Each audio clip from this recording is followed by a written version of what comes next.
नमस्कार, कैसे हैं? मैं हूं राकेश आप लोगों के सामने और स्वागत करता हूं। आज 8 सितंबर और करंट अफेयर्स आप लोगों के सामने। करंट अफेयर्स में आगे बढ़ने से पहले बता दूं, यूपी पीसीएस 2018 28 अक्टूबर को होने वाला है और उसकी क्लासेस कंटिन्यूसली हमारे चैनल पे चल रही हैं, पेड क्लासेस। आप अगर इंटरेस्टेड हैं तो 7678668827 पे मैसेज कर सकते हैं और इसको ज्वाइन कर सकते हैं। ऑलमोस्ट 60 से 65% सिलेबस की वीडियोस तैयार हो चुकी हैं, जो कि ज्वाइन करते ही आपको मिल जाएंगी। और पूरी कोशिश है कि सितंबर लास्ट होते हमारा ये सिलेबस फिनिश हो जाए और फिर हम रिवीजन करें।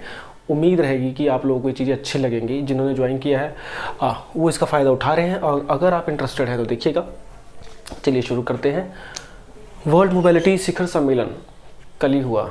कल ही प्रधानमंत्री नरेंद्र मोदी जी ने इसका उद्घाटन किया। विश्व मोबिलिटी शिखर सम्मेलन जो है, ये नीति आयोग के द्वारा ये प्रोग्राम करवाया गया और इसका उद्घाटन किया से माननीय प्रधानमंत्री नरेंद्र मोदी जी ने, जिसका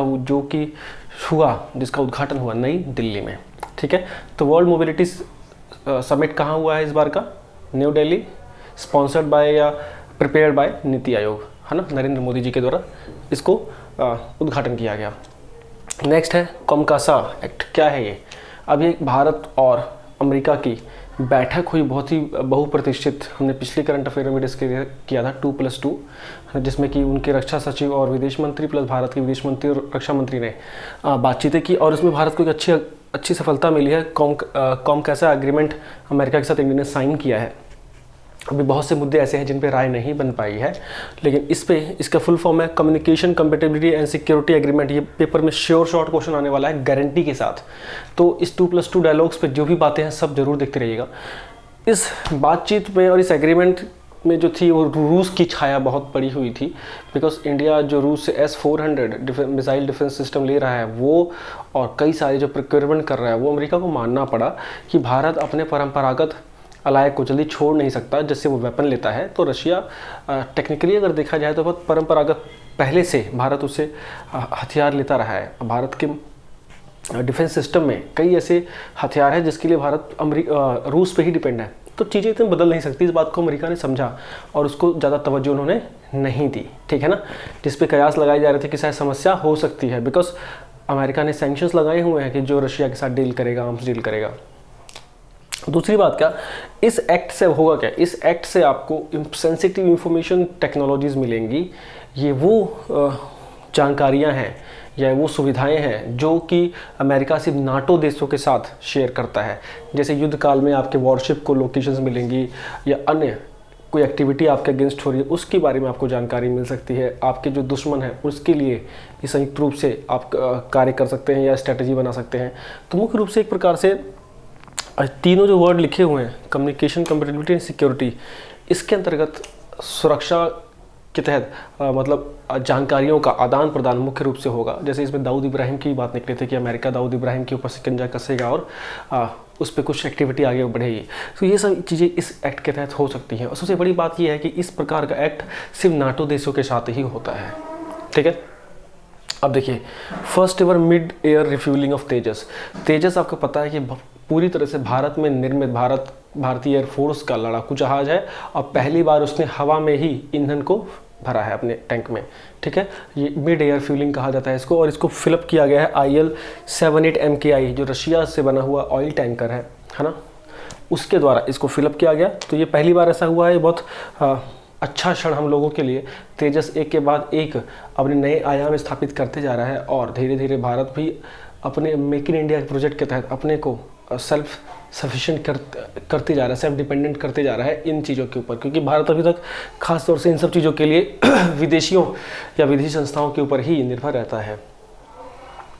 फेसबुक ने अपना पहला एशियन डेटा सेंटर कहाँ ओपन किया है? सिंगापुर में। सिंपल, फेसबुक का पहला एशियन डेटा सेंटर सिंगापुर। अगला, कुंभ मेला कहाँ लग रहा है? अगला क्वेश्चन सिंपल भी आ सकता है। 15 जनवरी 2019 से लग रहा है इलाहाबाद में। ठीक है, और ये पहला कुंभ है जिसका ऐप बनाया जाएगा, और इसकी वेबसाइट को लॉन्च कर दिया गया हाल ही में जो भारत सरकार के मिनिस्टर हैं पीयूष गोयल जी के द्वारा, और योगी आदित्यनाथ जो मुख्यमंत्री वहाँ के।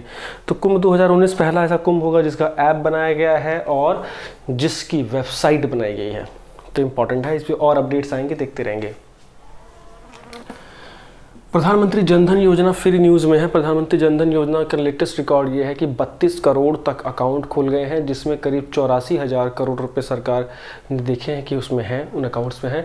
और अब सरकार ने उसके अंतर्गत एक सुविधा और बढ़ा दी है। पहले क्या था कि हर जनधन अकाउंट में 5,000 रुपये की ओवरड्राफ्ट फैसिलिटी थी, मतलब आपके खाते में कुछ भी नहीं है तो भी आप 5,000 रुपये ले सकते हो।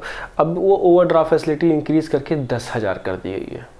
ठीक है, मतलब अगर आप शर्तें पूरा करते हैं तो आप 10,000 तक की ओवरड्राफ्ट फैसिलिटी प्राप्त कर सकते हैं। जनधन अकाउंट जो कि मई 2014 में कार्यकाल संभालने के बाद पहला ही एक तरह से स्कीम शुरू हुई थी, अगस्त 2014 से चल रही थी ये, और Guinness book of world record में इस स्कीम का नाम दर्ज है।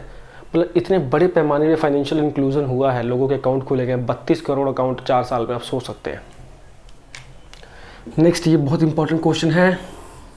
2 साल पहले चाइना ने नॉर्थ पोल पे अपना इस टाइप का एक स्टेशन खोला था, है ना, सेटअप किया था, ओवरसी ग्राउंड स्टेशन। अब भारत के इसरो ने भी इसको लक्ष्य को भेजने की तैयारी कर ली है, और भारत के इसरो ने डिक्लेयर कर दिया है कि वह नॉर्थ पोल पे अपना एक ग्राउंड स्टेशन बनाने जा रहा है, जो कि रिमोट सेंसिंग के तकनीक से जुड़ा होगा, और वहाँ से जो जानकारियाँ इकट्ठी की जाएंगी कि कैसे आपदा के समय में हमें सुरक्षित रहा जाए, या आपदा प्रबंधन कैसे अच्छा हो सके, मतलब मौसम संबंधी जानकारियाँ, डेटा वहाँ से इकट्ठी की जाएंगी। तो इसरो की प्रेजेंस होने जा रही है नॉर्थ पोल। ठीक है, ध्यान रखिएगा। अगला, India to buy 18 bullet trains, है ना, भारत 18 बुलेट ट्रेन की प्रोक्योरमेंट कर रहा है, खरीद रहा है। किस देश से? जापान के साथ। क्वेश्चन आ सकता है जापान या चाइना। जापान के साथ कर रहा है बुलेट ट्रेन का सारा कुछ, जापान के साथ। और भारत का लक्ष्य है सन 2022 तक अपनी पहली बुलेट ट्रेन को दौड़ाना अहमदाबाद से मुंबई वाले रूट पे। तो ये क्वेश्चन इंपॉर्टेंट रहेगा।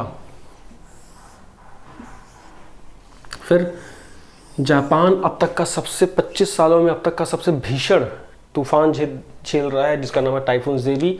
मोस्ट इंपॉर्टेंट है, पेपर में आने की पूरी संभावना है। टाइफून जेबी कहाँ पे आया है? जापान के तटों पे, और 25 वर्षों में सबसे बड़ा ये तूफान है। आई होप करंट अफेयर्स अच्छे लगे होंगे। Thank you.